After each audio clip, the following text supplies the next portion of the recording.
Hello guys, welcome to another devlog. I'm really surprised how many people can relate to my situation and how many actually experience the same thing with game dev and how hard is it to finish something. If you saw my last video about my game dev journey, how I've been struggling to finish any game for almost 20 years, you know that I wanna make changes in my Metroidvania project. For over a month, I really didn't know how to proceed with the game. I've been tweaking the graphics slightly, adding outlines, removing some outlines, etc, etc. Then I spent a day with shaders for wind blowing and other unimportant things, but I haven't really made much progress. But I really tried, trust me. But it was just too much for me. So I decided to take a little break. And anyway, last weekend was the Game Access conference. I have to say the event was great and amazing. Many world-class game developers gave lectures here, for example David Malik, creator of Heroes of Might and Magic.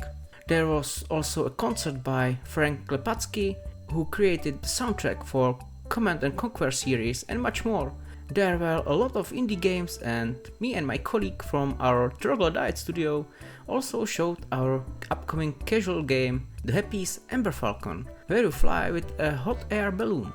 And so I've been very busy, just focused on working on this game for the last month to get it ready for the show.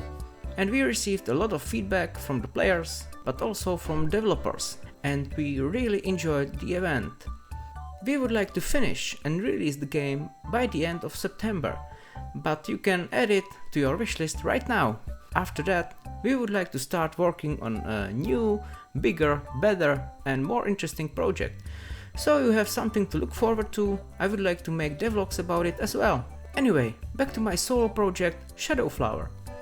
Well, I almost gave up. The truth is, the scope of the game is really huge.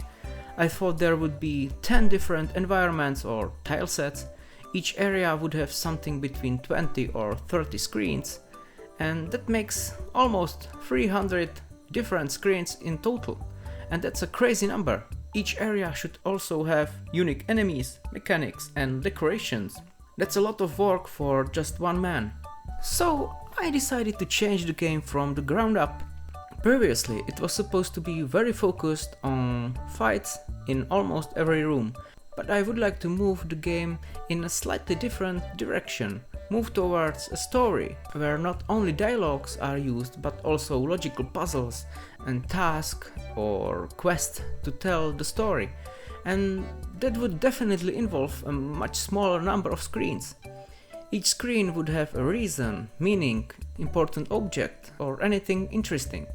So far I've only thought about screens as necessary filler, you know, let there be as many as possible and the player has to go through them all to get from point A to point B, and that is definitely wrong. So now I'm going to reduce the number of screens and make them much more interesting and unique. Although I had a sketch of the whole world, making it interesting and good would be difficult, and I don't feel like I could do it at all. So I think this is a good decision. This change will make my job incredibly easier, less work, and mainly in terms of graphics.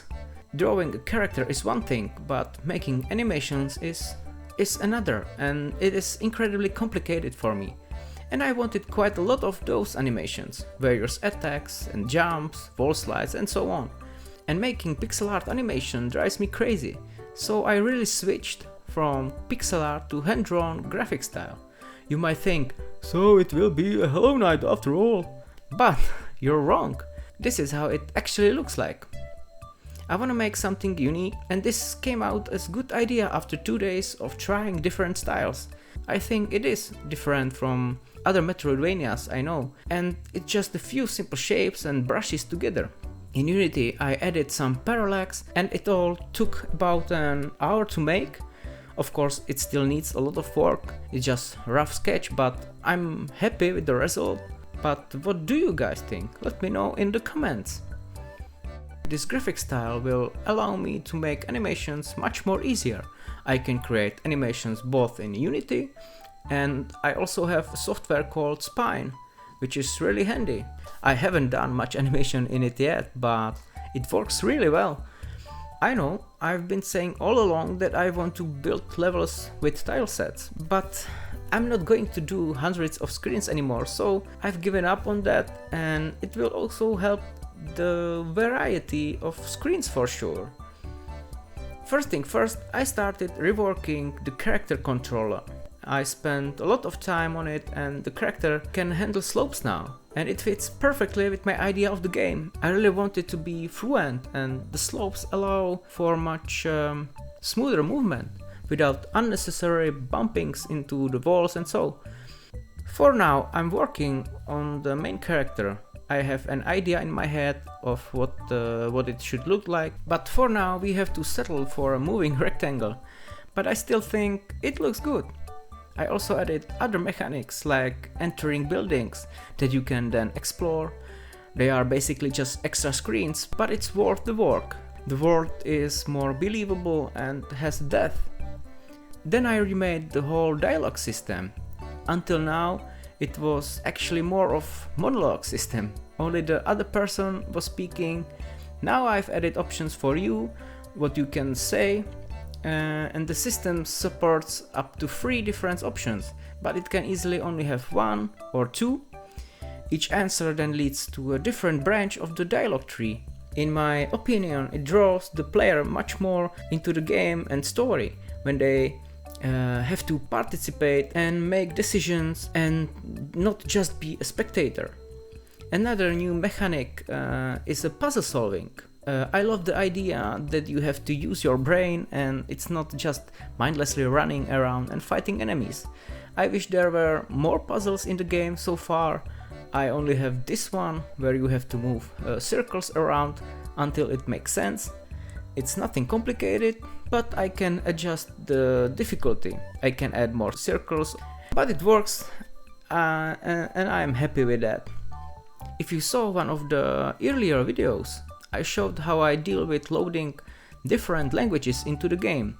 They were XML files that have their own structure, but it would be a little complicated for potential translators to working with that.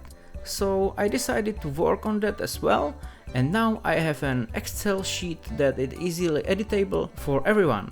And then I generate a CSV file from that, which the game loads and everything works again as it should. And this is it. This is what I've done in just 2 days. That's amazing. I'm really happy. This graphic style really suits me and I can quickly make a lot of game assets. We'll see when I start making the characters, but I'm planning on using skeletal animations, so that could go fairly well too. After almost 2 months of being really frustrated that I wasn't making any progress, I'm very happy now and I enjoy game dev again. So I wonder if my project is still Metroidvania. It's not so much focused on fighting and exploring the big world anymore. Maybe it's more of an action adventure, I don't know.